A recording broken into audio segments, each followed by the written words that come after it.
Lectura del Santo Evangelio según San Mateo. Gloria a ti, Señor.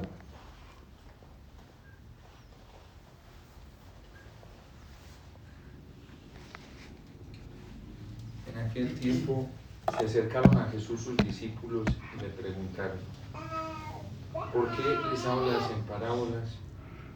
Él les respondió: a ustedes se les ha concedido conocer los misterios del reino de los cielos, pero a ellos no. Al que tiene se le dará más y nadará en la abundancia, pero al que tiene poco, aún eso poco se le quitará. Por eso les hablo en parábolas, porque viendo no ven y oyendo no oyen ni entienden. En ellos se cumple aquella profecía de Isaías que dice: ustedes oirán una y otra vez y no entenderán. Morirán, mirarán y volverán a mirar, pero no verán, porque este pueblo ha endurecido su corazón, ha cerrado sus ojos y tapado sus oídos, con el fin de no ver con los ojos, ni oír con los oídos, ni comprender con el corazón, porque no quieren convertirse, ni que yo los salve. Pero dichosos ustedes, porque sus ojos ven y sus oídos oyen. Yo les aseguro que muchos profetas y muchos justos desearon ver lo que ustedes ven y no lo vieron, y oír lo que ustedes oyen y no lo oyeron. Palabra del Señor. Gloria a ti, Señor Jesús.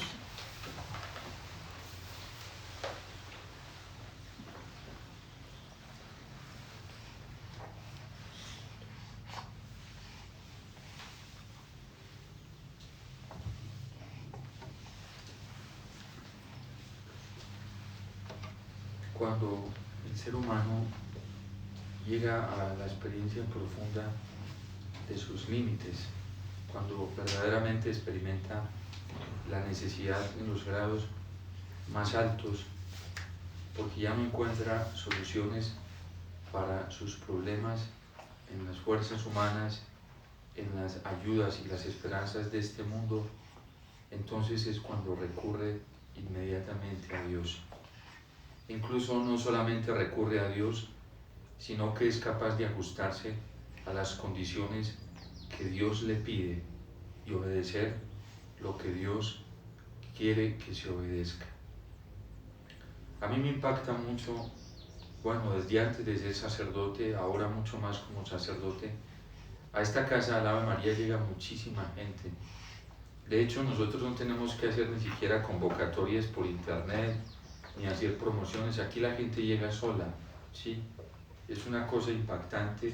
Yo llevo 18 años, llevo contemplando y llegan personas pues con una particularidad, personas muy necesitadas. Una vez recuerdo, yo era, creo que profeso temporal hace algunos 10, 12 años, ni siquiera yo estaba haciendo otra cosa en la casa de las hermanas, y había una señora sentadita, se veía con la cara muy triste, estaba como esperando que alguien la atendiera. Le pregunté si ya la habían atendido y me dijo que estaba esperando que saliera una hermana para que le ayudara porque tenía un problema muy serio. Y comenzó a contar su problema, a desahogarse. Una mujer con muchísimo dinero, muchísimo. Y me dijo: hermano, yo daría lo que fuera, si me tuviera que entregar todo por sentir paz en mi corazón y sentirme tranquila, yo entregaría lo que fuera. Así me tocara irme a vivir a un ranchito y comerme solo un plato de comida, si eso estuviera diario, con tal de tener paz en mi corazón, porque no tengo paz en mi corazón, porque no concibo la tranquilidad. En realidad, cuando el ser humano se siente y se experimenta tan urgido, tan necesitado de la gracia de Dios, es cuando verdaderamente recurre a buscarlo con toda su fuerza y con todo su corazón. Es lo que el Señor está recordando a través del profeta Jeremías, y está diciéndole precisamente que le diga al pueblo que él aún tiene los recuerdos de aquel cariño de su juventud y del amor de novia para con él, cuando me seguían por el desierto, por una tierra sin cultivo. Dios fue muy pedagogo cuando sacó a Israel de Egipto. De hecho, es muy particular cuando uno se pone a mirar, hacer un análisis, digámoslo así, cartográfico, de lo que hizo Dios con el pueblo hebreo cuando lo sacó de Egipto, de la esclavitud de Egipto. Uno dice, pero ¿por qué Dios saca al pueblo y lo pone a hacer una vuelta tan larga por el Sinaí? Porque era muy sencillo, era hacer un cruce y pasar unos cuantos pasos ahí a la tierra prometida. O sea, el recorrido, en realidad, si uno se pone a hacerlo desde los cálculos de la física, de la geografía, pues era muy sencillo. Era salir de Egipto, pasar el Sinaí por una esquinita y llegar a la tierra prometida en un tiempo muy corto, un plazo muy corto, sin tanto esfuerzo. ¿Por qué 40 años? Dios los puso a dar una vuelta y en realidad los puso a bordear todo el desierto, todo el desierto. Dios quiso que el pueblo experimentara las vicisitudes de este mundo y las desilusiones de este mundo para que se diera cuenta de que había un Dios que tenía poder y que en medio de las necesidades más grandes, ese Dios era capaz de proveerles de todo, darles todo, sostenerlos con todo. Entonces, Dios quiso instruir al pueblo de esta manera. Dios quiso enseñarle de esta manera. Y fueron los tiempos más gloriosos en la relación que tuvo el pueblo hebreo con el Señor, porque sabían que en el desierto no tenían ninguna otra garantía más que la promesa del Señor y su palabra para fiarse de ellos. Y de hecho los inicios del desierto, los inicios de esa peregrinación fueron muy fecundos para el pueblo, porque fue cuando el pueblo vio la mayor manifestación del poder de Dios. Cuando el pueblo sale de la esclavitud de Egipto, ve a un Dios poderoso que es capaz de derrotar al faraón, que es capaz de derrotar a los soldados del faraón sin ayuda humana. Es Dios, o sea, se manifiesta en limpio el poder de Dios, y así con esa misma pureza el pueblo contempla de que solamente Dios es capaz. De hecho, cuando ellos ven al faraón y ven el ejército del faraón persiguiéndolo, el pueblo comienza de la desesperación a renegar de Dios y a renegar de Moisés, porque dicen, los sacaste de la esclavitud para entregarlos. Pero cuando el pueblo inmediatamente ve que Moisés levanta su bastón y el mar se abre en dos, dice, Dios está con nosotros. Y entonces llega la alegría al corazón del pueblo hebreo y cruzan en seco el mar. Y luego ven cómo Dios cierra las aguas del mar y se ahogan los ejércitos del faraón y sus mejores capitanes. Fueron prodigios extraordinarios que vio el pueblo de Israel, y eso los llevó a fiarse solamente de Dios. Fue un tiempo glorioso porque el pueblo ya no confiaba en los hombres, el pueblo confiaba en Dios y tenía toda su esperanza y su ilusión puesta en el Señor. Y eso es lo que Dios les está recriminando a través del profeta Jeremías, porque en estos momentos ustedes ya no confían en mí, ustedes ya no tienen su esperanza puesta en mí, ustedes se están yendo a buscar aguas, cisternas de agua que no calman su sed, ustedes están buscando ayuda donde no la deben buscar, y se han corrompido los sacerdotes, y en eso se han corrompido también los profetas, y se han corrompido los príncipes, porque ya no confían en mí. En realidad, ¿qué nos está pasando hoy a nosotros? Lo mismo. La gente ya no tiene su ilusión, su esperanza puesta en las promesas del Señor. La gente ya no tiene su esperanza puesta en las esperanzas que brotan de la Eucaristía, en la promesa que el Señor nos hace en la Eucaristía, porque quien coma de este pan y beba de esta sangre, no volverá a tener hambre, no volverá a tener sed. Pero la gente, ¿en qué está poniendo hoy sus ilusiones? Satanás está trabajando hoy de una manera más activa que nunca. Y la gente ya se construyó sus propios dioses. Y la gente ya le está dando el culto a esos dioses. Y esta generación es una generación pervertida, adúltera, fornicaria, porque ya le vendió su corazón al diablo. ya le vendió su corazón a los ídolos de este mundo, ya le está entregando toda su vida, le está entregando todo su empeño a los señores de este mundo.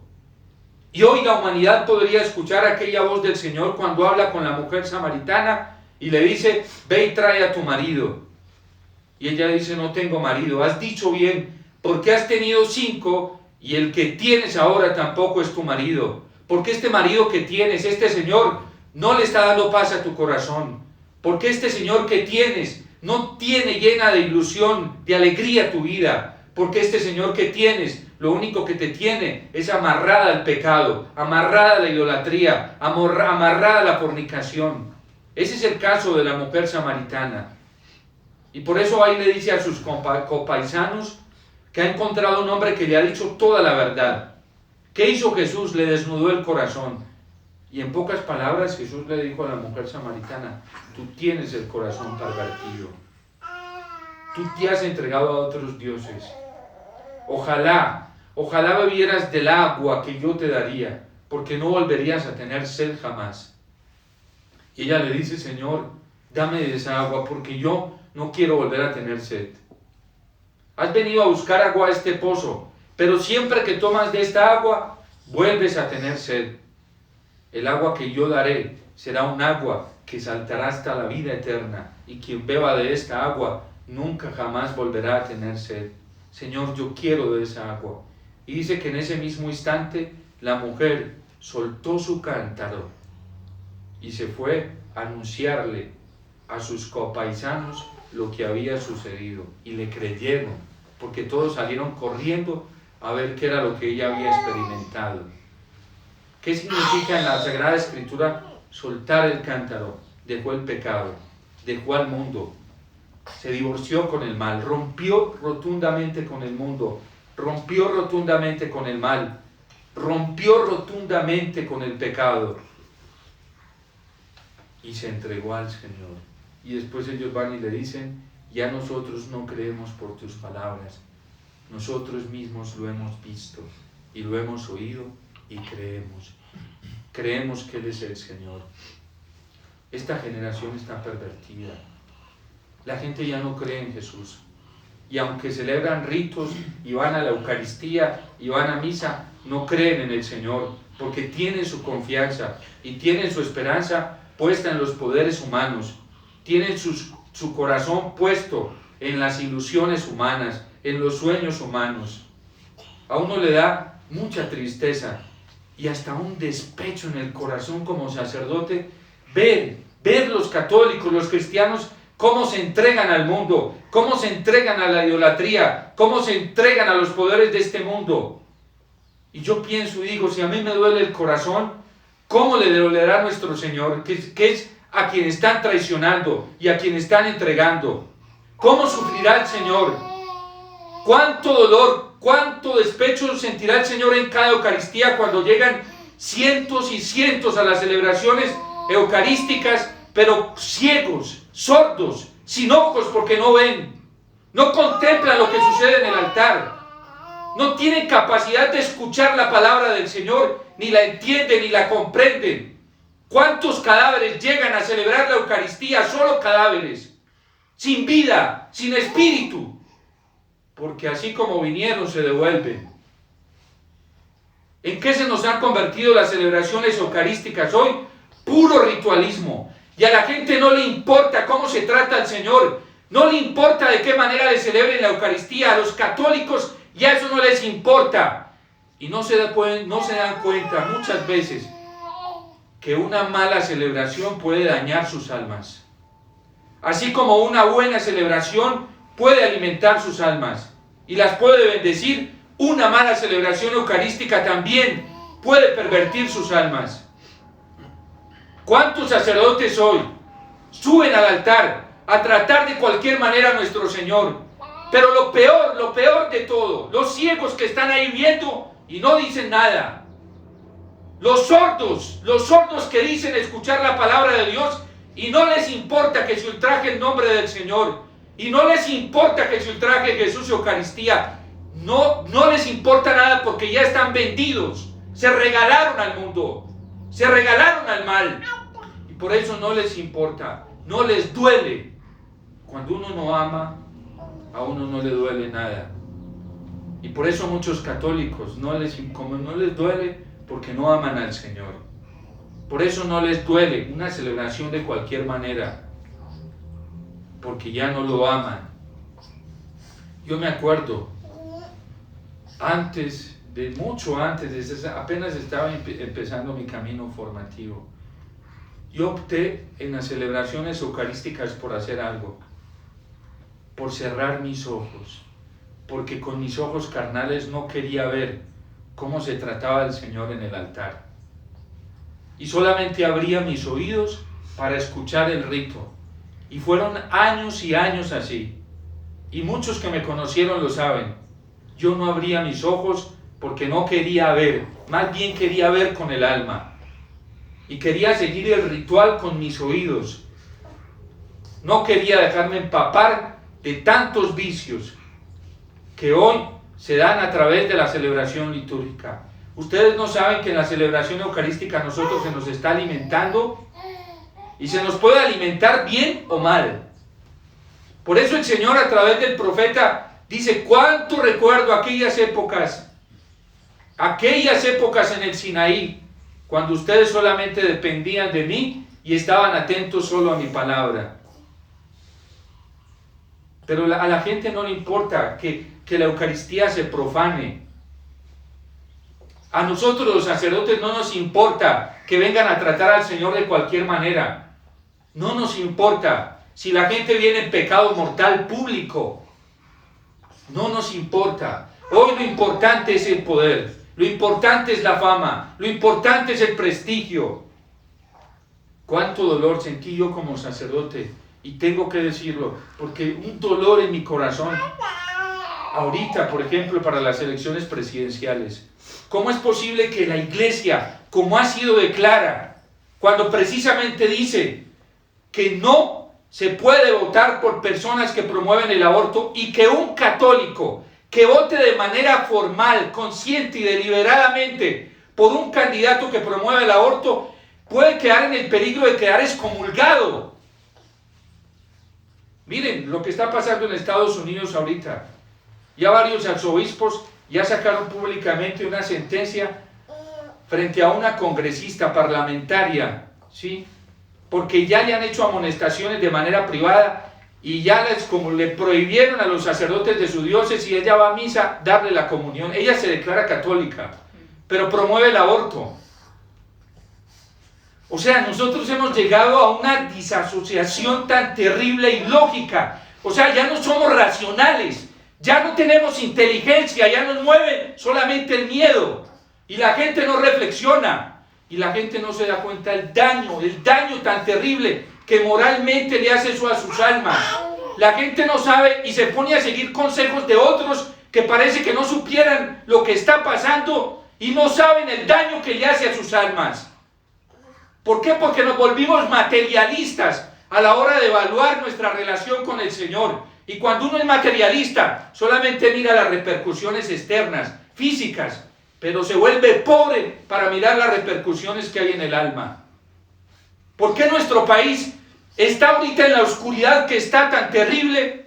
Porque nosotros los católicos nos hemos dedicado, obispos, sacerdotes, religiosos, religiosas, laicos, solamente a evaluar las repercusiones físicas, materialistas, y eso es puro materialismo, y muchos de esos luchan contra el socialismo y el marxismo y lo tienen metido en sus criterios. Son más socialistas y marxistas que los mismos marxistas. Eso está pasando hoy en la Iglesia Católica. Algunos que se ufanan de ir en contra del comunismo son más comunistas en sus criterios que los mismos comunistas. Es que no se necesita llevar una bandera, ¿sí? No se necesita llevar la bandera del comunismo, con el martillo ahí, la media luna, para ser comunista. Solo se necesita profesarse con los criterios y el pensamiento para llegar a ser un comunista. Ustedes saben cómo terminaron, por ejemplo, aquí en Colombia, en América Latina, hubo un movimiento marxista de la teología de la liberación, que en sí misma la teología de la liberación es teología de la liberación. Nosotros hablamos de Cristo liberador, pero la forma como se buscó la liberación del pueblo, que fue a través de las armas, ¿sabe dónde le empezó eso a esos sacerdotes que se metieron en eso? Les empezó aquí en la cabeza, en la mente, ¿sí? Estudiando mucho, porque eran eruditos, grandes eruditos. Yo recuerdo estudiando historia de la iglesia latinoamericana, me puse a leer varios documentos y a seguirle el perfil a uno de esos sacerdotes. Estudió en una de las mejores universidades en Europa y estudiaba teología.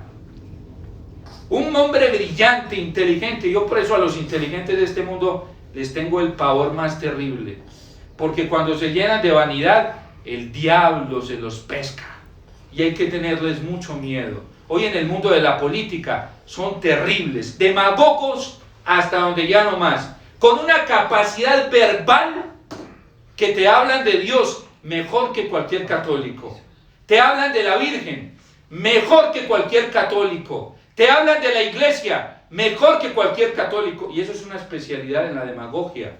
Los sofistas hacían eso contra los que luchó Sócrates y embaucaban a la gente. Sócrates se vio solo, porque tenían una capacidad de embaucar, de persuadir, de convencer. Hoy nuestra única defensa es Jesús y Eucaristía. Nuestra gran defensa es el Señor y la Virgen. Porque hay muchos católicos, que tienen ojos y no ven, tienen oídos y no oyen, tienen boca y no hablan. Sí, padre, si hablan, si escuchan lo que solamente tienen oídos para el mundo, tienen oídos para el mal, y eso sí lo entienden perfectamente. Por eso nosotros en un tiempo como estos tenemos que cuidarnos de toda la perversión tan terrible que está dañando el corazón de muchos.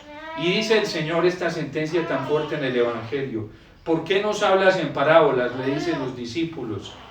Dice: en ellos se cumple aquella profecía de Isaías que dice: ustedes oirán una y otra vez y no entenderán, mirarán y volverán a mirar, pero no verán, porque este pueblo ha endurecido su corazón, ha cerrado sus ojos y ha tapado sus oídos, con el fin de no ver con los ojos, ni oír con los oídos, ni comprender con el corazón. Hay gente que ya tiene endurecido el corazón. ¿Y saben qué le endurece a uno el corazón? La soberbia. La soberbia es el antídoto que trabaja silenciosamente dentro y endurece el corazón. Y hay gente hoy que se cree santa sin serlo, porque eso es fruto de la soberbia. La soberbia es típica para engañar. Hay gente que se cree humilde sin serlo, ¿sí? Y hay gente que se creen jueces y son jueces y condenan. No solo señalan, condenan. Tienen la capacidad, o sea, ya son dioses. Ya son Cristos en esta tierra. Capaces de mirar la paja que hay en el hermano, pero sin darse cuenta de la viga tan grande que hay en el de ellos. Miren, es tan terrible esto. Uno a la persona humana tiene que cuidarla mucho. Yo hablo de errores de manera generalizada, ¿sí? Pero la persona individual no se toca. A mí me dice: padre, ¿usted por qué no dice nombres de...? No, porque la persona individual hay que respetarla, es sagrada. Con ella solamente se mete Dios.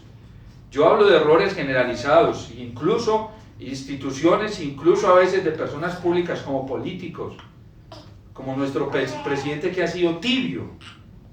¿Por qué? Porque es un personaje público y públicamente a veces habla valiéndose de la religión, ¿sí?, católica, para sostener su imagen. Pues que nos demuestre con su vida. Eso lo tendrá que demostrar con su vida.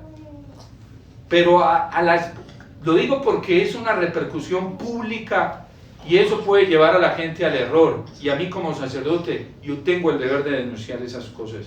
Pero a la persona de manera individual no se toca.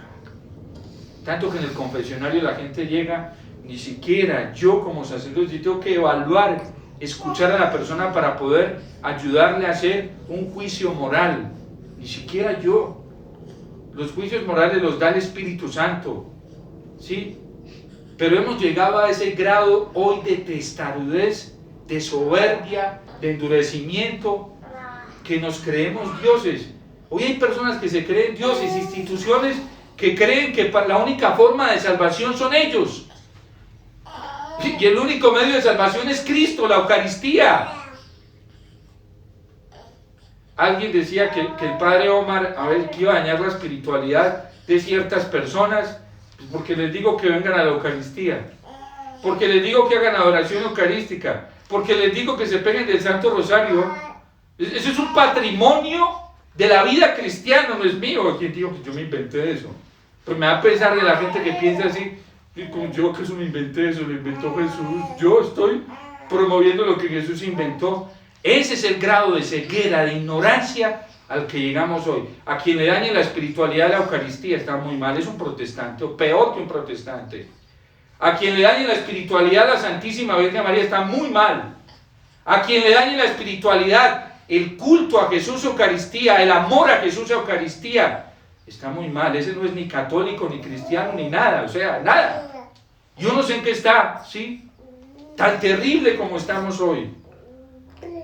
¿Yo qué le digo a la gente? Siempre le predico lo mismo. La celebración eucarística, Jesús Eucaristía, la adoración eucarística, el Santo Rosario, la confesión frecuente. Y entonces el padre Omar, eso es un exagerado por eso. ¿Sí? Qué terrible, qué ceguera. Pero le apuesto que si recomiendo personas así, sí, aplausos, vea. Si recomiendo partidos y movimientos, sí, un aplauso, qué bueno. No, a mí no me mandaron a predicar eso. A mí Cristo me mandó a anunciarlo a Él, a predicar su evangelio, no a hacerle propaganda a las personas, ni a nadie, ni a ningún partido político. Yo no estoy para eso. Y menos mal la Virgen que me cuida y me protege, porque hay gente muy manipuladora, mucho.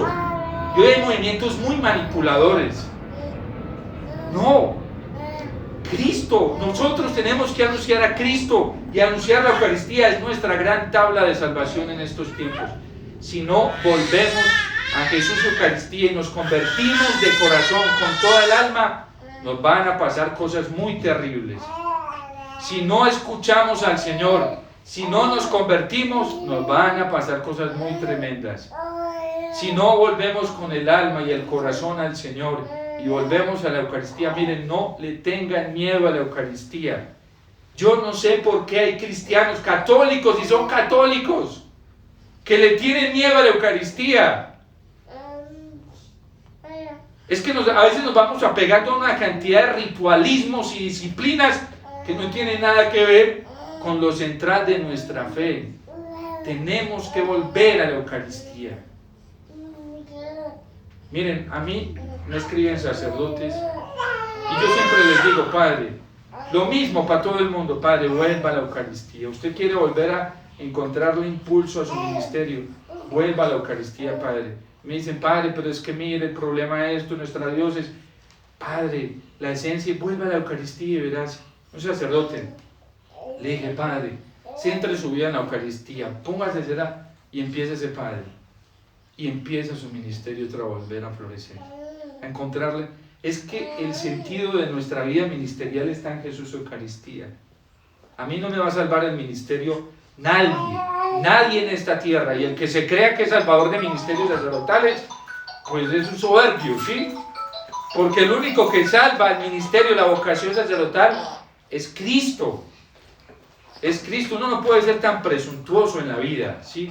Hay gente que quiere, bien, Padre, yo he puesto para salvar su ministerio sacerdotal. No, el único que tiene esa capacidad de salvarme a mí como sacerdote es Cristo. Lléveme a Cristo. Lléveme a Jesús Eucaristía. Que salvar matrimonios, nosotros no somos Mesías. ¿Quién salva los matrimonios? Los salva Cristo. Nadie más tiene esa capacidad. Quien se crea es un presuntuoso, un pseudo Mesías, un falso Mesías. Y hoy muchos en el apostolado caen en ese pseudomesianismo, como si la salvación de los... No, nosotros no somos indispensables, nosotros somos instrumentos, dice el Señor, instrumentos inútiles, siervos inútiles, que tenemos que hacer lo que nos corresponde. ¿Y qué nos corresponde? Llevar la gente a los pies de Jesús Eucaristía. que los cristianos que se están perdiendo, que las almas, que el país está... Hay partidos, movimientos políticos que se creen los mesías, presuntuosos. A Colombia, miren, a Colombia la va a salvar Jesús. Jesús, el corazón de Jesús. Y quien se hoy presuntuosamente se esté creyendo que va a ser héroe algún partido político. ¿Por qué hay gente tan despechada y tan triste, tan confundida hoy en Colombia? ¿Por qué no tienen fe en Jesús? El corazón de Jesús tiene una promesa sobre nuestra patria. Él la va a salvar. No va a ser ningún partido ni movimiento político. De hecho, la política está al servicio de la gran autoridad suprema que es Cristo. Es una vocación muy bonita porque es una expresión de caridad, pero no es la expresión absoluta de caridad. La expresión absoluta de caridad es Cristo, ¿sí? Y nosotros manifestamos nuestro amor al Señor en el cumplimiento de los mandamientos. La iglesia respeta la política, pero cuando la política comienza a creerse Dios, olvídese de eso. La iglesia se le para en la raya. Olvídese. Es que ningún político es el salvador del mundo, ninguno. No, eso es mentira, pura paja. Y la gente se cree esas cosas. La gente se cree esas cosas. El que nos salva es Cristo, fue el único salvador. Dice Timoteo, San Pablo a Timoteo, el único medio salvífico entre Dios, entre los hombres y Dios. Y la Virgen nos lo enseña así. La Virgen es la primerita, hagan lo que Él les diga. Entonces, pues volvamos al Señor hoy, porque el problema que estamos viviendo, porque hay corazones muy endurecidos, no hay conversión real, y cuando no nos convertimos al Señor de corazón, con el alma, la pagamos cara. La pagamos cara porque el diablo sí nos da poder en este mundo y fama. El diablo es dueño de todo esto en este mundo, la fama, el poder. ¿Quieres poder? Yo te doy poder. Dame tu libertad. Dame tu voluntad que yo te doy poder. ¿Quieres fama? El diablo tiene capacidad para todo eso. A Cristo se la ofreció, ¿sí? Y Cristo renunció a todo eso. ¿Quieres dinero? El diablo tiene mucho dinero. Tiene mucho dinero en este mundo. Yo te doy dinero. ¿Quieres? Todo el que quieras te doy. ¿Sí? Entonces, no nos dejemos engañar. Busquemos al Señor de todo corazón. Volvamos a la Eucaristía. La Eucaristía es nuestra gran salvación. Jesús Eucaristía. Y cuidemos mucho nuestras celebraciones eucarísticas, que sean con el alma y el corazón. Uno ya no está para estar arriesgando y poniendo en peligro la fe de sus hijos, la fe de su familia, no, porque cualquier lugar litúrgico, cultural, se vuelve un lugar educativo hoy, ¿sí? Si tú estás parado ante una plataforma de internet, te están educando, pero ¿de qué manera te están educando? Si vas a una Eucaristía donde te predican de cualquier cosa y te hablan de cualquier cosa y hacen de cualquier cosa, ahí te están educando. ¿Con qué te están educando? ¿Sí? Si vas a alguna celebración espiritual y te venden cosas, ahí te están educando y te están metiendo cosas. Entonces uno tiene que cuidar los ambientes. El Señor lo decía hace algunos días. No entren en tierra de samaritanos, no entren en tierra de paganos. Cuando vayan a entrar en un lugar, miren si es un lugar de confianza. Cuídense de la gente, porque muchos son lobos disfrazados de ovejas, ¿sí? Entonces, eso nos toca en la vigilancia a los cristianos, cuidar mucho. Si yo sé que un sacerdote está mal y da malos consejos, ¿para qué voy y le pido? Ahí me está educando, ¿sí? Ahí me está educando. Por eso nuestra salida es la Eucaristía, es el Señor, y tenemos que ir al catecismo. Ese es magisterio infalible. Y mucho cuidado, que hoy hay gente que le gusta coger el magisterio tijereteadamente, ¿sí? Y abusan, y lo ponen a decir el magisterio lo que la iglesia nunca ha querido decir, porque de eso hay. Yo soy muy desconfiado con todo eso, y siempre me gusta ir a las fuentes, voy y leo. Cuando yo les cito documentos, vayan, verifíquenlos, miren lo que dice el contenido, el contexto en el que habla, porque hoy es un peligro todo eso. Dios te salve María, llena eres de gracia, el Señor es contigo, bendita tú eres entre todas las mujeres, y bendito es el fruto de tu vientre Jesús. Santa María, Madre de Dios, ruega por nosotros los pecadores, ahora y en la hora de nuestra muerte. Amén.